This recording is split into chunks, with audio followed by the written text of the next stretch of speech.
What if one windswept patch of desert could outperform Wall Street, rewrite your social calendar, and hand you the keys to a 2,000-year-old game once reserved for emperors?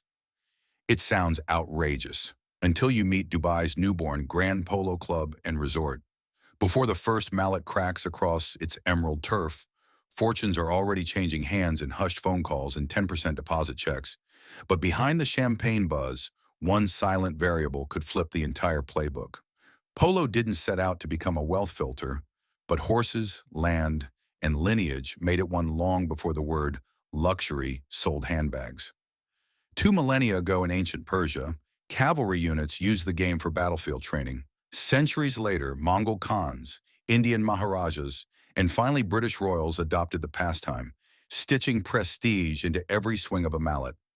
Fast forward to today, Saudi and Qatari sovereign funds are quietly scooping up polo clubs from Buenos Aires to Berkshire, treating them as soft power assets that grant face-to-face time with oligarchs, VCs, and crown princes. The game is still brutal on paperwork.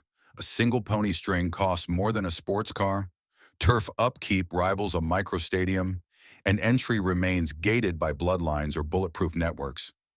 But the real story isn't on scoreboards, it's in property charts that outpace tech IPOs.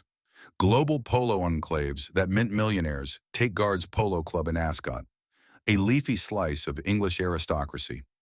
Over the past 25 years, home values around its perimeter have surged more than 400%, eclipsing London's prime postcodes.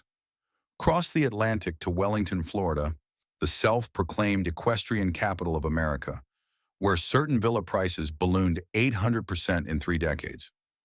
Just last season, a 4-bed estate there flipped from $5 million to $12 million after a single high-goal tournament. In Buenos Aires, bordering the hallowed Palermo grounds, townhouses that once sheltered grooms now trade for Manhattan loft money. The pattern is clear.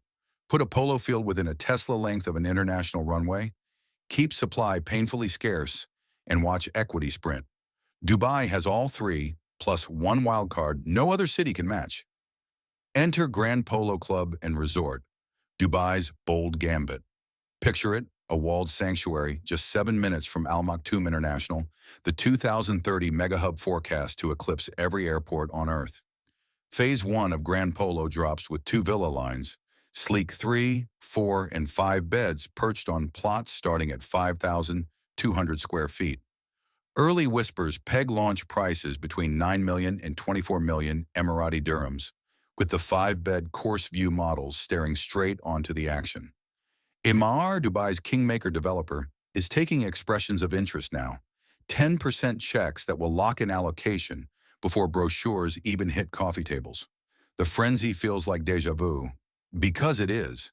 But beneath the velvet rope lies a set of fine print footnotes history prefers we forget. Let's crunch a hypothetical. Grab the 4-bed villa at 15 million Emirati dirhams. Emaar's 80-20 plan drips 20% annually during construction. Roughly 800,000 dirhams a year, excluding mortgage cost. Seasonal rental upside? Comparable Wellington units fetch 150,000 US dollars, about 550,000 Emirati dirhams, for a 3-month high-goal window. But if handover slips 18 months, holding cost devours 60% of projected returns. Swap in higher SOFR pegged financing, and your internal rate of return can shear in half. Yet deposit slips keep flying. Why? Network effect and social capital dividend. Because real money chases more than yield, it hunts access. Imagine being one of fewer than 1,000 owners worldwide whose back patio doubles as a tournament-side box.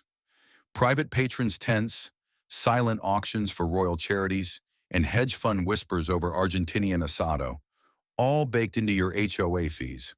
One Argentine breeder relocated to Dubai in 2023. By spring 2024, he'd inked a horse genomics JV with a Saudi sovereign fund, brokered entirely between chukkas. The social alpha, not the rental ROI, fuels the stampede. But exclusivity breeds its own fragility.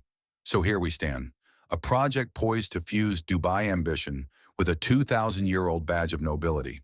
History says values could rocket. Rumor says timelines could slip.